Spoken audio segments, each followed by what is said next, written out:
پھر اکثر ہی میں نے نوٹ کیا کہ وہ اس بچے کے ساتھ اسکول میں کسی نہ کسی بہانے آتا اور ہمیشہ ہی مجھے پرنسپل کے آفس میں بلواتا۔ بعد میں مجھے پتہ چلا کہ وہ پرنسپل کا کافی قریبی دوست ہے۔ اس کا نام حارث تھا۔ ایک دن باتوں ہی باتوں میں اس نے مجھ سے کہا کہ میں آپ کو پسند کرتا ہوں اور آپ کی پہلی زندگی کے بارے میں بھی جانتا ہوں، لیکن مجھے اس پر کوئی اعتراض نہیں ہے۔ اگر آپ چاہیں تو میں پورے دل سے آپ کو اپنانا چاہتا ہوں۔ میں جانتا ہوں کہ آپ مجھ پر بھروسہ نہیں کر پائیں گی، کیونکہ آپ کے ساتھ جو کچھ ہوا اس کے بعد کسی پر بھروسہ کرنا بہت ہی مشکل بات ہے، لیکن یقین کریں میں آپ کو ایک اچھی زندگی دینے کا خواہش مند ہوں۔ آپ مجھے بہت ہی زیادہ پسند ہیں۔ اس کی باتیں سن کر میں سوچ میں پڑ گئی۔ ویسے بھی میں اکیلے ہی رہتی تھی۔ 2 سال ہو چکے تھے میری شادی کو ختم ہوئے، اور اس دوران میرے بھائی اور بھابھی نے بھی مکمل طور پر مجھ سے تعلق توڑ لیا تھا۔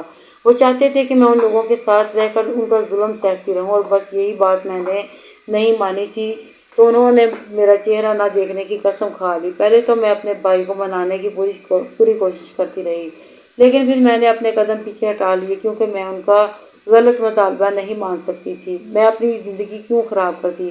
اب مجھے سمجھ نہیں آ رہا تھا کہ میں حارث پر بھروسہ کر کے اس کا ہاتھ تھاموں یا پھر نہیں۔ کافی دن تک سوچ بچار کرنے کے بعد میں نے مہرین سے اس بارے میں بات کی تو وہ مجھ سے کہنے لگی، دیکھو ہر کوئی برا نہیں ہوتا، اور اگر تم اکیلے ہی رہنا چاہتی ہو تو میں تمہیں بتا دوں کہ اکیلے زندگی گزارنا بہت ہی زیادہ مشکل ہے۔